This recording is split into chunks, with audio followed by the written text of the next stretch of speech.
जंगल में कड़ाके की सर्दी पड़ रही है। सभी ठंड की कहर से थर-थर कांप रहे हैं। सभी जगह ठंडी ठंडी हवा बह रही है और इस ठंड में सबसे खराब हालत गरीबों का है। टुनटुनी चिड़िया और बंसी कबूतर दोनों ऐसे ही एक गरीब पति पत्नी हैं जो सड़क किनारे गर्मा गर्म भुट्टे बेचने का काम किया करते हैं। आइए साहब आइए, इतनी ठंड में गर्मा गर्म भुट्टे खाइए। आइए बहन जी आइए। उन दोनों के पास एक फटी पुरानी चादर है जिसे वे दोनों किसी तरह ओढ़े हुए हैं और इतनी सर्दी में भुट्टे बेचने का काम कर रहे हैं। पर वे गरीब ही क्या, वे लाचार हैं। आखिर उन्हें अपना पेट भरने के लिए कुछ न कुछ तो करना ही पड़ेगा। तभी उनके भुट्टे की दुकान के सामने एक बहुत बड़ी गाड़ी आकर रुकती है और उससे रानी नाम की एक चिड़िया अपनी सहेली के साथ बाहर निकलती है। अरे ओ बूढ़े कबूतर, मुझे 4 भुट्टे दे। क्या 4 भुट्टे? जी मालकिन, 4 भुट्टे के 40 रुपए हुए। अबे ओ बुढ़े, तुम मुझसे पैसे मांग रहा है? तुझे पता है मैं कौन हूँ? हाँ मालकिन, मुझे पता है आप बहुत अमीर हैं और हम बहुत गरीब हैं। पर ये भुट्टे के पैसे तो हमारे हक के पैसे हैं ना, आप हम दे दीजिए वरना आज हमें भूखे सोना पड़ेगा। अबे ओ बुढ़े, तेरी हिम्मत कैसे हुई मुझसे ऐसे बातें करने की? अपनी शक्ल देखी है? गरीब भिखारी कहीं के, नाली के कीड़े। अबे तूने जो ये चादर ओढ़ी है ना, कितनी बू आ रही है उससे, और तू मुझसे पैसे मांग रहा है? अबे ओ गरीब बुढ़े कबूतर, एक बात कान खोलकर सुन ले। तुम दोनों की औकात ना रानी चिड़िया के नौकर बनने के लायक भी नहीं है। बिना पैसे दिए ही रानी चिड़िया और उसकी सहेली गाड़ी में बैठकर वहाँ से चली जाती है। दोनों पति पत्नी पैसे ना मिलने का शोक मनाने लगते हैं। तभी वहाँ एक बहुत बड़ी कार आकर रुकती है जिससे सेठ कड़कनाथ कौवा निकलता है। तो तुम दोनों वे बुढ़े हो जिसने मेरी बेटी के साथ बदतमीजी की। आज से तुम दोनों यहाँ अपने ठेले नहीं लगा सकते। इतना बोलकर सेठ कड़कनाथ कौवा वहाँ तोड़फोड़ करने लगता है और उनके ठेले को तोड़कर वहाँ से चला जाता है। अपनी यह हालत देख दोनों पति पत्नी बहुत दुखी होते हैं और फूट फूट कर रोने लगते हैं। हमारे पास पेट पालने के लिए यही जरिया था और वो भी आज हमसे छीन गया। हे भगवान, गरीब होना इस दुनिया में सबसे बड़ा पाप है, पाप। वे दोनों कुछ समय तक रोए और फिर अपने घर की ओर निकल पड़े। उनका एक छोटा सा टूटा फूटा झोपड़ी था जिसके दीवार में बहुत सारी छेद थी और घर की छत भी फटी हुई थी, जिसकी वजह से ठंडी ठंडी हवा उनके घर के अंदर आती थी। दोनों पति पत्नी घर आए और खाना खाकर सो गए, पर उनका घर टूटा होने की वजह से ठंडी ठंडी हवा घर के अंदर आने लगी, जिसकी वजह से दोनों पति पत्नी ठंड से कांपने लगे। हे भगवान, कितनी सर्दी है और हम दोनों बूढ़े हो चुके हैं।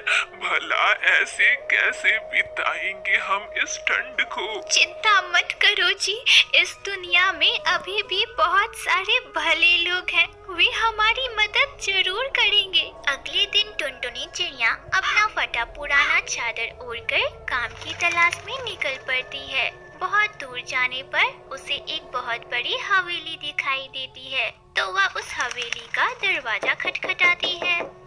कोई घर पर है?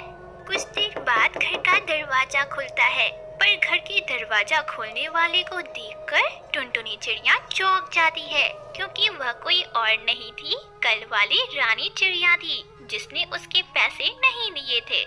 अरे ओ बूढ़ी चिड़िया, तुझे अभी तक सबक नहीं मिला जो तू मेरे घर तक आ गई? नहीं मालकिन, मैं तो काम ढूंढने आई थी। मालकिन, अगर आपके घर पर कोई काम हो तो मुझे बताओ, मैं वो कर दूंगी। अरे वाह, आज तो मजा ही आ गया। आज इस बूढ़ी चिड़िया को ना अच्छा सबक सिखाऊंगी। हाँ हाँ ठीक है, मेरे घर में काम है, चलो सारा काम कर दो, इसके बदले मैं तुम्हें 1000 रुपए दूंगी। टुनटुनी चिड़िया से अपने घर का सारा काम करवाने के बदले रानी चिड़िया उसे 1000 रुपए देने का वादा करती है और उसे बेरहमी से घर के सारे काम करवाती है। बेचारी टुनटुनी चिड़िया ठंड से कांपते हुए उसके घर के सारे काम करती है और फिर उससे पैसे मांगती है। पैसे? अच्छा हाँ, पैसे चाहिए ना, जाओ उधर जाकर खड़ी हो जाओ, मैं तुम्हारे पैसे अभी लेकर आती हूँ। मासूम सी टुनटुनी चिड़िया साइड में खड़ी हो जाती है। थोड़ी देर बाद रानी चिड़िया बढ़ कर एक बाल्टी पानी लाती है और अचानक से टुनटुनी चिड़िया के ऊपर डाल देती है। अरे बाप रे, बर्फ! अरे बाप रे, ये कितना ठंडा है! टुनटुनी चिड़िया ठंड से थर-थर कांपने लगती है और यह देखकर रानी चिड़िया जोर-जोर से हंसने लगती है। अब आया ना मजा, बुढ़िया मुझसे पैसे मांग रही थी। ठंड से कांपते हुए किसी तरह बेचारी टुनटुनी चिड़िया अपने घर पहुंचती है। आधी रात तक उसे बुखार आ जाता है। लगता है जी आज मेरा आखिरी दिन है। इतनी ठंड तो मुझे कभी नहीं लगी, और वह बर्फ का पानी। ऐसा मत बोलो टुनटुनी, तुम्हें कुछ नहीं होगा, भगवान है ना, भगवान पर भरोसा रखो। तभी अचानक से कड़ाके की ठंड के साथ साथ जोरों की बारिश होने लगती है। टुनटुनी चिड़िया का घोंसला पहले से ही टूटा हुआ था और बारिश की वजह से वह पूरी तरह से टूट जाता है। अब दोनों पति पत्नी सड़क पर आ जाते हैं। हे भगवान, अब यही होना बाकी रह गया था। अजी अब हमें सड़क पर ही मरना होगा। अब हमारे बचने का कोई दूसरा रास्ता नहीं है। दोनों फुटपाथ पर बैठ जाते हैं और अपनी मौत का इंतजार करने लगते हैं। ब्लास्ट की आवाज सुनकर दोनों पति पत्नी उस गाड़ी के पास जाते हैं तो देखते हैं कि रानी चिड़िया का एक्सीडेंट हुआ है और उसके गाड़ी में आग लग चुकी है।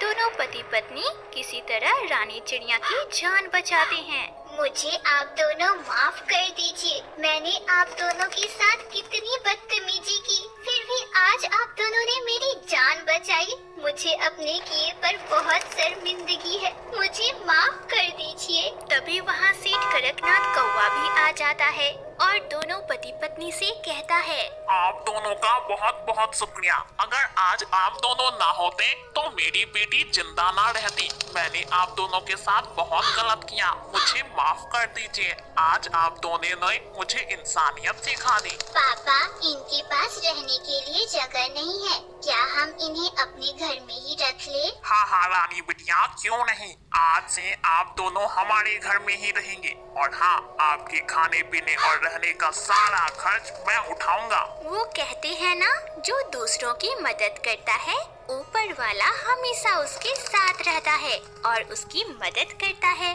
अब दोनों पति पत्नी अपने आगे की जिंदगी खुशी खुशी बिताने लगते हैं।